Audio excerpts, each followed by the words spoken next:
துன்புறுத்தும் போது இயேசு வந்து கேட்டது, என்னை ஏன் துன்பப்படுத்துற அப்படின்னு. ஏனென்றால் சபைக்குள்ளே கர்த்தர் ஆமென் கேட்காம இருக்க மாட்டார். ஒரு நாள் விரோதமாக எழும்புகிற ஆயுதங்கள், அவர் உள்ள இருந்து சும்மா இருக்க மாட்டார். போட்ல தூங்கிட்டு இருந்தாலும் எழும்பி அதட்டினார்ல.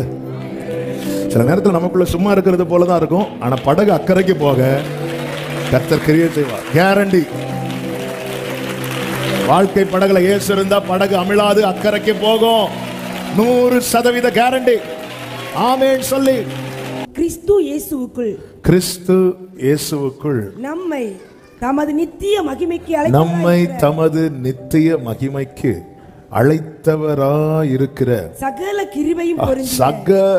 கிருபையும் பொருந்திய தேவன் தாமே கொஞ்ச காலம் பாடு அனுபவிக்கிற உங்களை சீர்படுத்தி ஸ்திரப்படுத்தி பலப்படுத்தி நிலைநிறுத்துவாராக.